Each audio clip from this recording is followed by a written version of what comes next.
نظر آتا ہے. نام جس طریقے سے جو بائیڈن نے نہیں لیا تھا شی جن پنگ کا یا چائنا کا یا روس کا, بغیر نام لیے گفتگو کی تھی, بہت سارے لوگ اس کو ڈی کوڈ نہیں کر پائے, لیکن جو بائیڈن کی تقریر میں ایک واضح پیغام جو ہے وہ چین اور روس اور ان کے اتحادیوں کے لیے تھا. اسی طریقے سے شی جن پنگ جو ہے,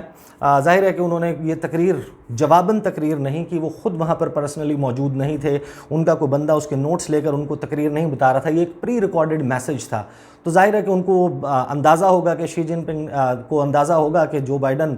کس قسم کی گفتگو کریں گے. البتہ انہوں نے چین کا اس معاملے پر ویژن جو ہے, جو اس وقت انٹرنیشنل پالیٹکس ہے اس کے حوالے سے وہ سامنے رکھا. انہوں نے کہا کہ we must strengthen solidarity and promote mutual respect. ایک باہمی احترام جو ہے وہ پروموٹ کرنے کی ضرورت ہے ممالک کے درمیان, and one one cooperation in conducting international relations, کہ جب بھی آپ بین الاقوامی تعلقات کی بات کریں تو ایسے تعلقات قائم کرنے چاہیے جو ایک ون ون سچویشن ہو, جس میں سب کا فائدہ ہو. A world of peace and development should embrace civilizations of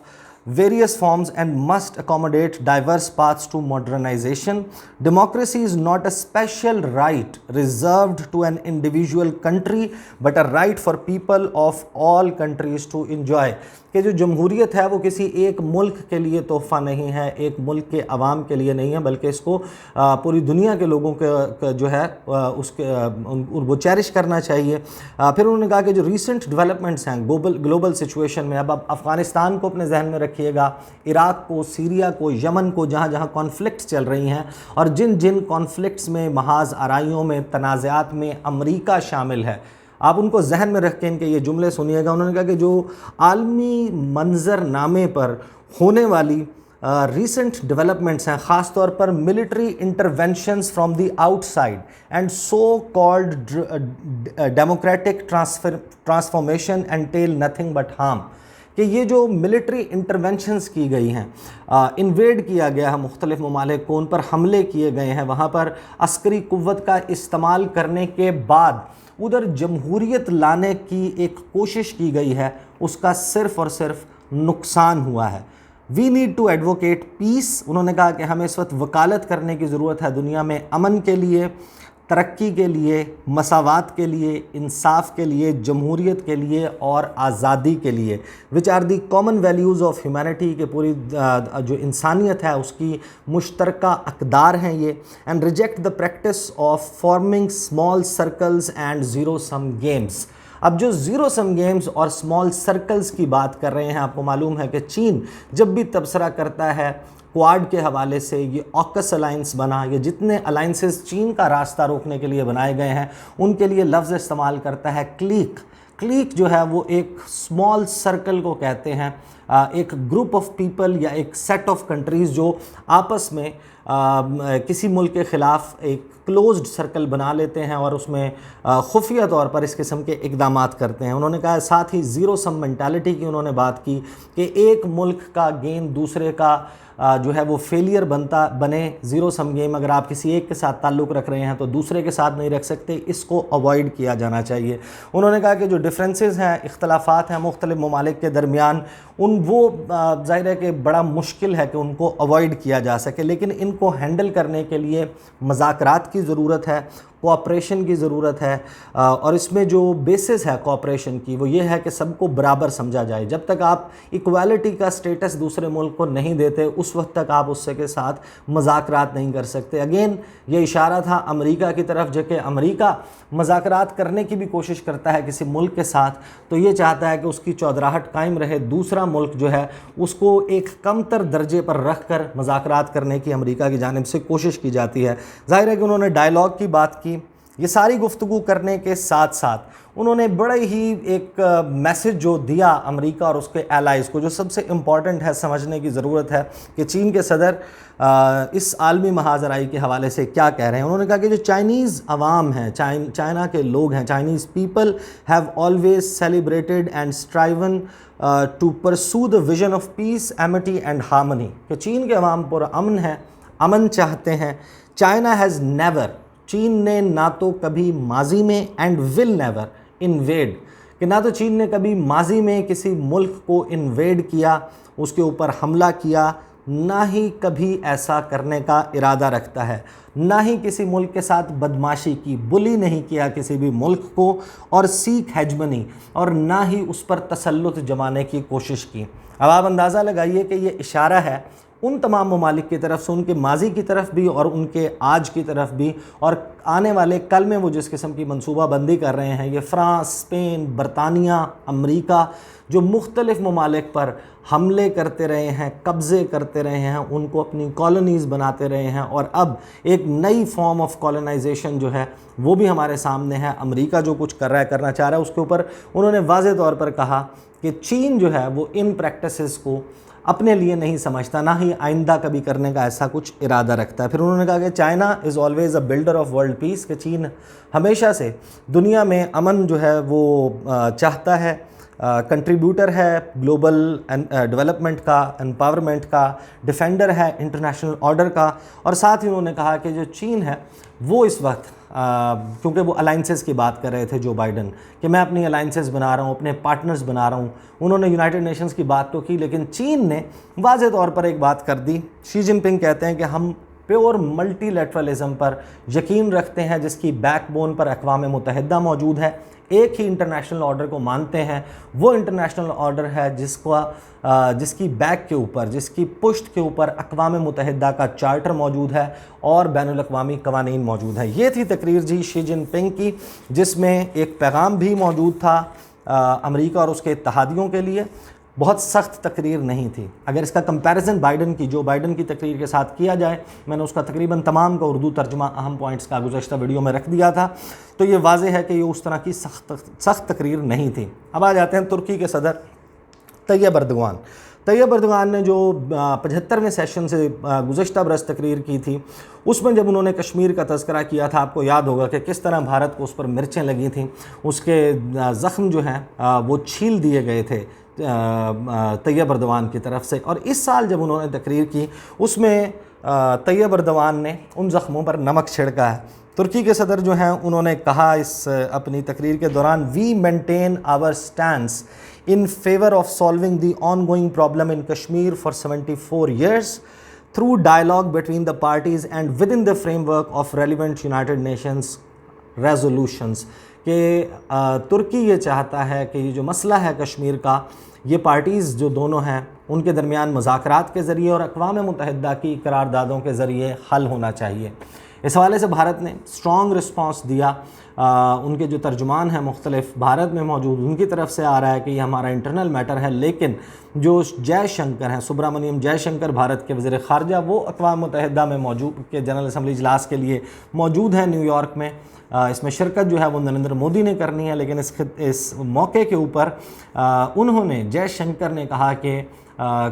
Cyprus کے حوالے سے جو اقوام متحدہ کی قراردادیں ہیں ان پر عمل درآمد ہونا چاہیے۔ یعنی کہ آپ ڈھٹائی کی حد دیکھیں، عالم دیکھیں کہ بھارت کا وزیر خارجہ بجائے اس کے کہ جب ترکی کو یاد دلا رہا ہے کہ سائپرس کے اوپر جو اقوام متحدہ کی قراردادیں موجود ہیں ان پر عمل درآمد کروایا جائے، تو ان کو اپنے گریبان میں جھانکنے کی فرصت نہیں ملی کہ ہم خود کیا کر رہے ہیں۔ یہ تو معاملہ جی ان دو تقاریر کا تھا، بہت اہم تھی۔ اب ذرا کوئکلی میں آپ کو بتا دیتا ہوں کہ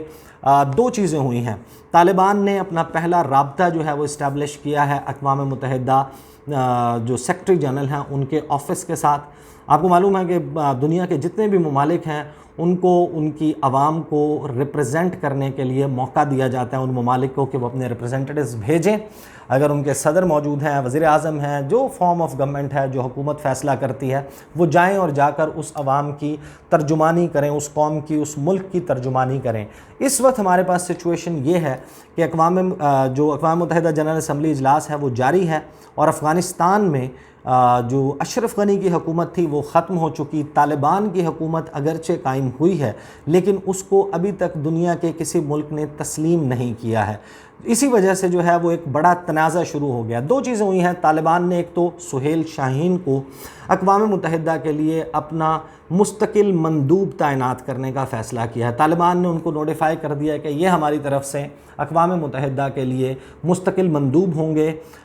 جو ترجمانی ہے ان کی حکومت کی، ان کو ریپرزینٹ کرنے کا کام کیا جائے گا سہیل شاہین کی طرف سے۔ لیکن اس وقت ایک سچویشن کریٹ ہو گئی ہے اقوام متحدہ میں، یونائٹڈ نیشنز، جہاں پر غلام اسحاق زئی جو اشرف غنی کی طرف سے تعینات کیے گئے تھے as permanent representative of Afghanistan to the United Nations, وہ بھی وہاں پر موجود ہیں۔ اب 15 ستمبر کو غلام اسحاق زئی نے ایک خط لکھا تھا اقوام متحدہ سیکرٹری جنرل انٹونیو گٹیرس کو، اور انہوں نے کہا کہ آپ ہمیں یہ ہماری ایک لسٹ ہے ڈیلیگیشن کی جو افغانستان کی حکومت کی طرف سے شرکت کرے گا اقوام متحدہ جنرل اسمبلی اجلاس میں، اور ہمیں یہاں پر افغانستان کی نمائندگی کرنے کا موقع دیا جائے۔ اس کے تقریباً 5 دن کے بعد 20 ستمبر کو ایک خط لکھا گیا متقی صاحب جو کہ وزیر خارجہ ہیں افغانستان کے، انہوں نے کہا کہ میں افغانستان کی ترجمانی کرنا چاہتا ہوں اقوام متحدہ جنرل اسمبلی اجلاس میں۔ اب آپ کو معلوم ہے کہ اس وقت ہائی لیول ڈیبیٹ جو ہے اس کا آغاز ہو چکا ہے اور مختلف ممالک کی طرف سے تقاریر کی جا رہی ہیں، اگرچہ الفابیٹیکل آرڈر میں جو ہے وہ اس کو فالو کیا جاتا ہے، اس کے مختلف طریقہ کار ہیں کہ کس نے پہلے کرنی ہے۔ اس دفعہ افغانستان کے اس مسئلے کو سامنے رکھتے ہوئے یہ فیصلہ کیا گیا تھا کہ آخری دن تقریباً 27 ستمبر کو آخری جو سپیکر ہوگا جو جس ملک کا ہوگا وہ ہوگا افغانستان، لیکن ابھی تک سیکرٹری جنرل کا آفس اس بات پر کوئی فیصلہ نہیں کر سکا، کیونکہ کسی بھی ملک نے تسلیم نہیں کیا طالبان کی حکومت کو ابھی تک، اور ان کو کس طریقے سے اجازت دی جا سکتی ہے۔ پھر اس کے بعد جو ترجمان ہیں سیکرٹری جنرل اقوام متحدہ کے، انہوں نے یہ بتایا ہے کہ جو درخواست دی گئی تھی دونوں کی جانب سے، جو افغانستان کے جو طالبان کی طرف سے وزیر خارجہ ہیں انہوں نے جو درخواست دی تھی، اور غلام اسحاق زئی جو کہ اشرف غنی کے لگائے ہوئے پرماننٹ ریپرزینٹیٹیو تھے، ان دونوں کی درخواستیں UN کی ایک اسپیشل کمیٹی ہے جو اس قسم کے ڈسپیوٹس کے اوپر فیصلہ کرتی ہے، 9 ممبر یہ کمیٹی ہے، اس کو بھیج دیا گیا ہے، اور اس کا پریسیڈنس یہ ہے کہ اس نے ماضی میں بھی کبھی اس قسم کے کسی معاملے کے اوپر جب بھی اس کے پاس معاملہ بھیجا گیا فیصلہ نہیں کیا کہ کون ریپرزینٹ کرے گا کسی ملک کو۔ اس نے ہمیشہ اس قسم کے معاملات کو UN جنرل اسمبلی اجلاس میں ووٹنگ کے لیے پیش کیا کہ تمام ممالک کے مل کر فیصلہ کر لیں کہ کس کو نمائندگی کرنی ہے۔ اب یہ معاملہ اقوام متحدہ جنرل اسمبلی اجلاس کے کم از کم جو ہائی لیول ڈیبیٹ ہے اس میں سیٹل ہوتا ہوا نظر نہیں آ رہا، لیکن بہت اہم ہے کہ کیا اقوام متحدہ اس میں موجود 193 ممالک افغانستان کو اس اہم اجلاس میں نمائندگی سے روکیں گے، یا پھر وہ یہ فیصلہ کریں گے کہ ان دونوں میں سے کون نمائندگی کرے گا افغانستان کے عوام کی۔ بہت اہم معاملہ ہے۔ اس وقت جنرل اسمبلی اجلاس چل رہا ہے، وزیر اعظم عمران خان نے اسے خطاب کرنا ہے، نریندر مودی نے، اور مختلف خطاب ہونے ہیں۔ ابراہیم رئیسی جو ہیں ایران کے صدر، ان کا خطاب ہو چکا، میں نے اس کے حوالے سے بھی گفتگو کرنی تھی، بہت اہم خطاب تھا۔ انہوں نے بڑا آڑے ہاتھوں لیا امریکہ کے صدر جو بائیڈن کو، امریکہ کی پالیسیز کو بڑی شدید تنقید کا نشانہ بنایا، اپنے اوپر پابندیاں جس طریقے سے امریکہ نے اور مختلف ممالک کے ذریعے لگائی گئی ہیں اس کے اوپر بڑی کھل کر بات کی، لیکن کیونکہ فیضان رضوی صاحب نے اس کے اوپر تفصیلی ویڈیو کر لی ہے، وہ میں نے اپنے چینل کے کمیونٹی پیج پر پوسٹ کر دی تھی، آپ وہ ویڈیو وہاں پر جا کر دیکھ سکتے ہیں۔ یہ ہیں جی تفصیلات، انشاءاللہ اگلی ویڈیو میں آپ کے ساتھ ملاقات ہوگی، مجھے اجازت دیجیے، اللہ حافظ۔